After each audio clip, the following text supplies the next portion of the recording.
If you have been living under a rock for the last 20 minutes, you would not know that right now you're watching the Collegiate Star League Grand Finals between the University of British Columbia, currently up 1-0 against the University of Waterloo. I am Day 9, and welcome to the Grand Ultra Epic Finals, where these players have a chance to win $2,000 in TT Esports gear, or for second place, a $1,000 cash prize from Justin TV. Right now, it's going to be NrGHumble, a Grandmaster Terran, against UBC's coLFireZerg, a Grandmaster Zerg.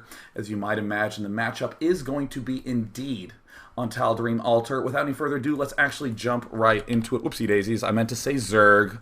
Humble is a Zerg player. He's a Zerg player, you guys. And coLFireZerg, as you'll note, is also a Zerg. I have yet to see a player who has, you know, adjective race and doesn't play that race. But I'm sure I'll break the trend. Or I guess Toss Girl does play Terran. All of that is aside the point. Right now, coLFireZerg from the University of British Columbia, very, very happy to already have his team up 1-0 thanks to his first round teammates win, Style Life winning over Anti-Mage. Let's see if Humble can end up pulling it back in this ZVZ. This is going to be on Tal'Darim Altar. We see a good little bit of good manner because these are upstanding college students. That's right, all of these students are full-time in their various universities. Tal'Darim Altar is a very tense map for Zerg vs. Zerg primarily because this is a very, very wide choke, and also this is a wide choke. Very difficult to defend yourself early on from speedlings without just having speedlings yourself. So with the distances, this means that you can't really hope to do a lot of aggression with pure roaches early on, and at the same time it can be a little bit difficult with banelings and reinforcing. So it's a very, very odd sort of dichotomy that goes on where you can't really defend yourself very well, but it's also a little bit difficult to attack too. We see Fires are going for a very, very early gas pool build. Look at this double gas and pool on 13 food. In the meantime, we see NrGHumble. Oh no, he's going for an early expansion. This is very difficult to hold on this map. Keep in mind, University of Waterloo, that is the team that NrGHumble is from. They are currently down 0-1, but both these players are Grandmaster players. They're in the top 200 of the North American region, so big props to them. We will definitely trust that NrG knows what he's doing. Or should I say Humble? NrG's the clan. LOLs! Either way, FireZerg's pool is now finishing. Now, if you're a very, very perceptive player as Humble, you know that this was likely to be not a 10 pool, likely not some sort of ultra fast pool, but it's definitely not a late 14 or 15 pool either. So this can potentially be a little bit confusing. A lot of times players will walk in here, convince themselves that it's a 10 pool, and overreact. There are the 6 Zerglings coming out right now for FireZerg. Looks like Humble. Oh, he doesn't lose the drone. Very nice play there for Humble, and that's actually quite key. He managed to delay that mining time just a bit. He managed to get, I would say, another 25 to 50 minerals stolen from his opponent because of that delayed mining time, more than making up for the fact that this little droney guy got information himself. So we're now seeing Roach Warren go down from NrGHumble. This is the only real way that he can hope to defend. Couldn't rely on pure Zergling. Too much space to cover if Banelings did end up rolling in. So we do see FireZerg moving across the map. Is he continuing to mine gas? Well, he does have a little bit of extra gas mine. Not enough quite yet to go Banelings. We do see a Spine Crawler going down at the front for NrGHumble. He's making a couple of Zerglings, but he's really going to be saving larva and gas to make sure he can pop some of those roaches out, and he will need to do so quite swiftly. We see the 6 Zerglings moving out for FireZerg. Oh, they get trapped. Oh, Humble with an amazing play again, marking down a little bit of pride for the University of Waterloo, known for trapping you. Man, I'm good at rhyming.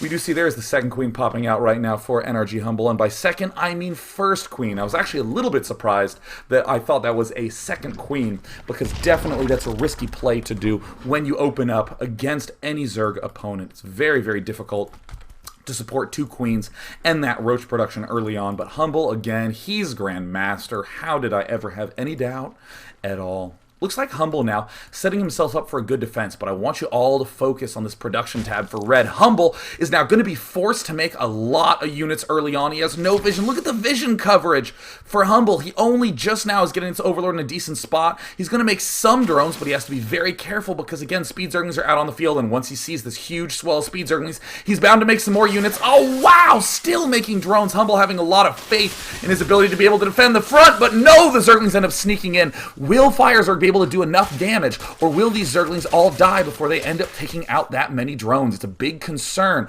but because FireZerg does have speed, he can easily maneuver around, and we're seeing the Rosa start again to the mix. Oh, FireZerg with a very unusual engagement. Very surprising there from FireZerg. More Zerglings streaming into the base. Looks like FireZerg is convinced that he can maybe do enough permanent damage to get a solid lead, but in the unit counting station, we do see that Red does not have a lead in the drones, but he definitely, with this second hatchery, will have a lead in production. But these Zerglings just ripping apart as many drones as they can, and now it's Orange's turn to be able to try to step into the lead. More Zerglings are being produced right now, more drones. This is the problem with Speed Zerglings on this map, and it looks like Humble is going to be able to defend. In the food station, we do see he is ahead. Look at this, 43 food to 35, but we do see that in terms of drones, they're both dead even, and Humble will likely lose this queen if he is not careful.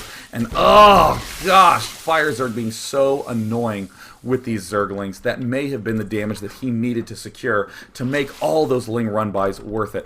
The real danger for FireZerg right now is that he has no tech. He only has Spine Crawlers, only has Zerglings, has only mined 128 gas this whole frickin' game.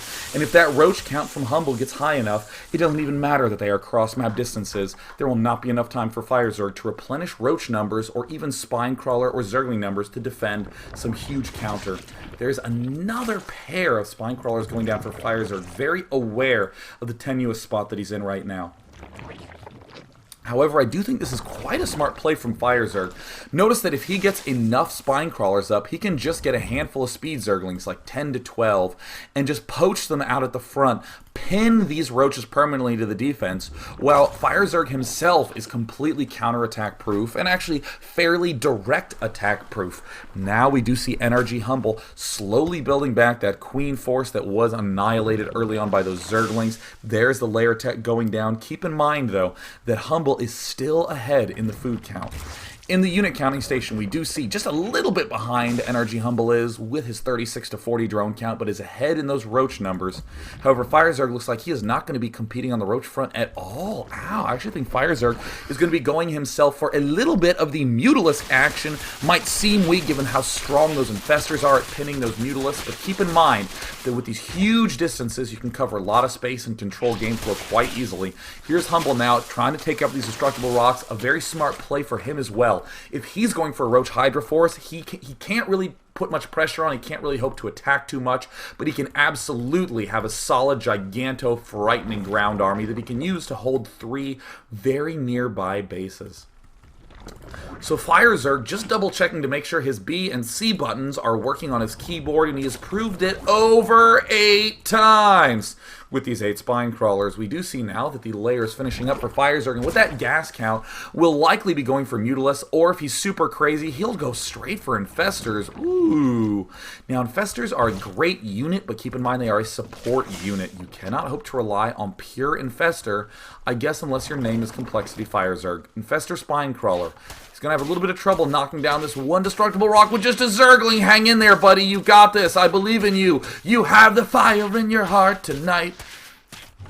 Anyways, we do see the hatchery going down right now for NrGHumble. We see that good old limbo line of overlords. Look at FireZerg with those Speed Zerglings controlling all 4 Xel'Naga watchtowers. Clearly sees all these overlords in the middle of the map. Now Humble, without map control, still trying to utilize those overlords as best he can, trying to spot as best he can. But notice Humble is no longer keeping these overlords out on the map, pulling everything back. Very smart play, knows that there's a potential for a lot of Mutalisks to end up swinging in. Little does he know, lulz Mass Infestor. Ruffle.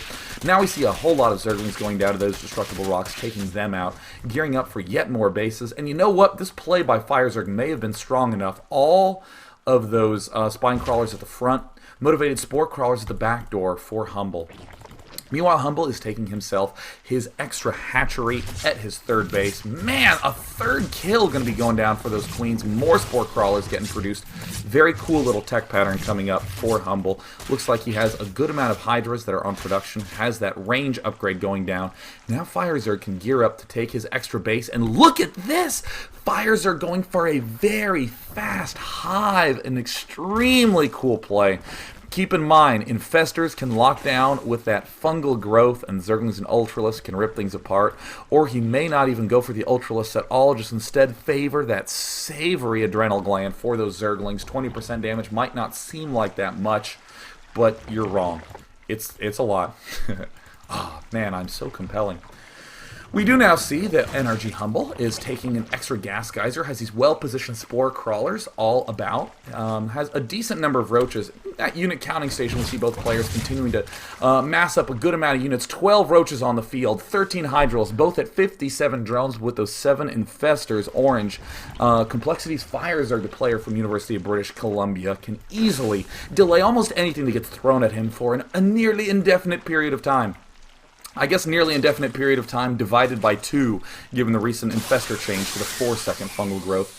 There, the Zerglings from FireZerg are continuing to poke, and even though they may not seem like they're doing direct damage, look at Humble keeping so many units pinned in defensive locations. Very, very nice, smooth, clean play. FireZerg on the field, we also see, has a lot of queens. We see 4 queens from FireZerg, 3 queens from Humble, using those early queens to pick off those overlords, and then transitioning to that extra hatch larva vomit. Spore Crawler going down in the back. Humble's increasingly starting to go, maybe you're delaying your mutas for a longer time. You're honestly going to be very, very confused if you are in Red's position in this game. You're going to try to look around. Zerglings end up picking you off, but I mean, really all you've seen if you're NrGHumble is a whole bunch of Zerglings, and that's about it. So as he moves here, he just sees that crate, knows that there's going to be a base there, immediately double checks just to ensure that he's not being out expanded.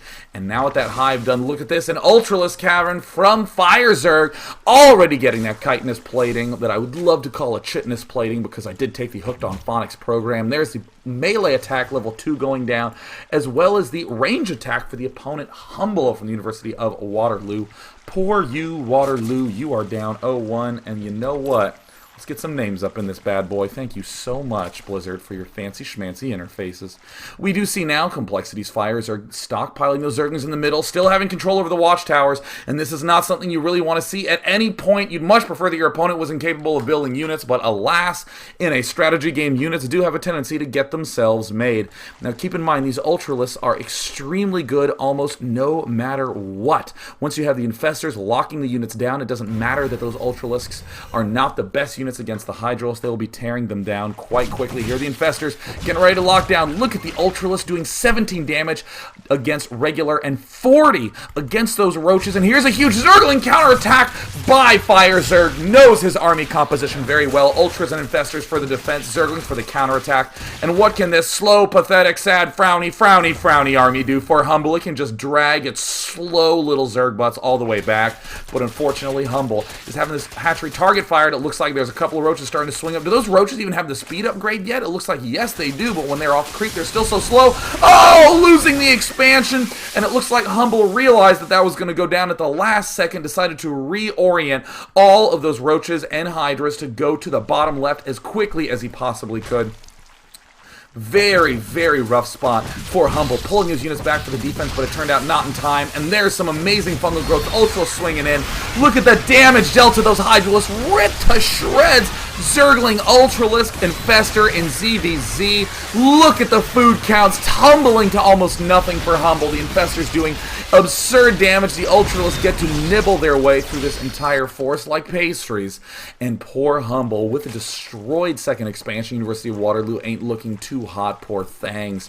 Now we do see Humble trying to regroup, making exclusively roaches. Clearly thought a little bit too much that mutant numbers were coming and ended up over-favoring those Hydralisks. We do see the adrenal gland gland coming down. The oh so savory adrenal gland popping out right there. Is almost mined out in his main, but is very clearly ahead with this unit mix. The Infestors are very, very far behind, trying to drag their way back up. The Ultralisk and Zerglings already positioned in the center, and in a short 40 seconds, we are going to see that plus 20% damage rate for Zerglings will finish. Now Stahlife played last game. Oopsie doopsie daisies. We see NrGHumble trying to get into a good spot. Oh, there's a transfuse going down on one of the roaches, but will it be enough? The Infestors with their fungal growth are going to lock those units down. It looks like the Zerglings do try to poke forward for just a moment. Couple roaches. Oh, are going to get surrounded. No, it looks like he's going to rearrange these units briefly if he can. Very cool play by CoLFireZerg. Runs to the front and then double checks to see if this third expansion is the one actually going down, because CoLFireZerg knows that this is really what he wants to keep from happening. And it looks like a surround play. Ultra swinging in from the front. There's the fungal growth. We see a lot of damage being dealt by those roaches, annihilating all the Zerglings. Ultra's trying to swing in, but there's just so many of them. Beach ball infested Terrans getting thrown to the fray. Blip Ultras Humble blown away by this style of play, and CoLFireZerg brings it to 2-0 for the University of British Columbia. Big props to them right now. UBC is just 2 games away from that championship, and Waterloo, who have been champions before in the Collegiate Star League, the team to beat, needs 4 wins to be able to take this series down. Don't go anywhere. We got some 2v2 coming up right after this.